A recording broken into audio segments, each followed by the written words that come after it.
Hello guys, back to my channel Chiranjit পূজা ভালোবাসা কেন বসে তোমাদের স্বাগত নয়। তো আবার রেসিপি নিয়ে আজকে মা বানাবে ফুলকপি দিয়ে বোয়াল মাছের রেসিপি। তার চলো তুমি দেখতে থাকো। উনুনটা ধরে গেছে, কড়াটা বসিয়ে দিলাম, জল দিয়ে দিচ্ছি। আমি ফুলকপিটা একটু ভাপিয়ে নেবো। নতুন ফুলকপি না ভাপিয়ে নিলেও হবে, কিন্তু আমরা একটু ভাপিয়েই নেবো।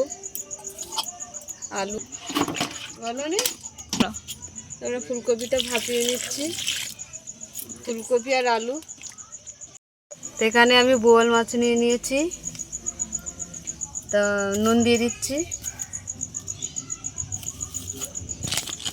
হলুদ দিয়ে দিলাম, মাখিয়ে নেবো। তো মাছে আমার নুন হলুদ মাখানো হয়ে গেছে। তো আমাদের ফুলকপিগুলো ভাপানো হয়ে গেছে, আমি তুলে নিচ্ছি। তো আমি কড়াতে বসিয়ে দিলাম, কড়াতে তেল ছিল, এই কড়া বসিয়ে দিয়েছি। তো আগে আমরা আলুগুলো ভেজে নেব।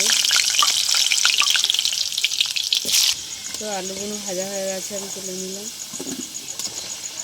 তো ফুলকপিগুলো আমি হলুদ মাখিয়ে নিয়েছি, ফুলকপিগুলোও ভেজে নেব। তো আমাদের ফুলকপিগুলো ভাজা হয়ে গেল, তুলে নিলাম। সব বোয়াল মাছগুলো ভেজে নেব। বাবারে মাছগুলো ভাজা হয়ে গেছে, তুলে নিলাম।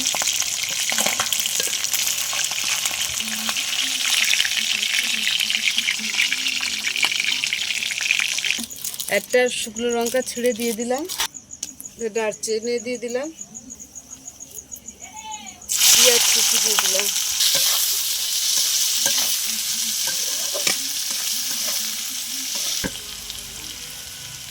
তো পেঁয়াজটা আর একটু ভাজা ভাজা হবে।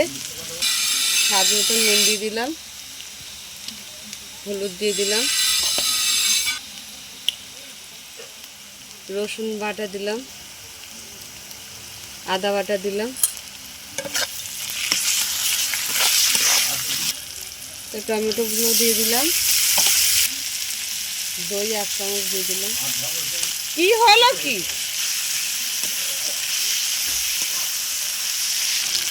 ধনে পাউডার দিয়ে দিলাম, জিরে পাউডার দিয়ে দিলাম, লাল লঙ্কা গুঁড়ো দিয়ে দিলাম। ভালো করে কষে নেব আমি। সামান্য জল দিলাম, ভালো করে কষে নেব। আমরা বড় কড়াটা বসিয়ে দিলাম।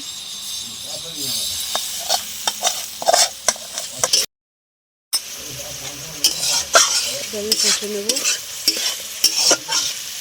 আমাদের মশলাটা কষা হয়ে গেছে, আমি এখানে ফুলকপি আর আলুটা ঢেলে দিলাম।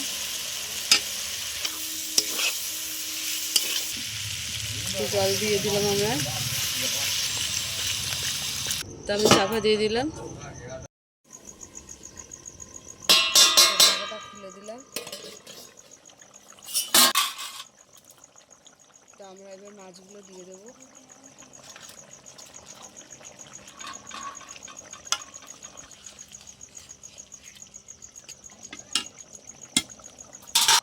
আরও 5 মিনিটের জন্য আমি চাপা দিয়ে দিলাম।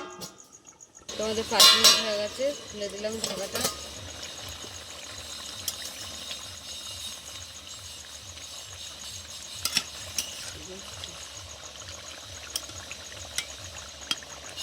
হ্যাঁ, তো আমরা নামিয়ে নিচ্ছি, হয়ে গেছে।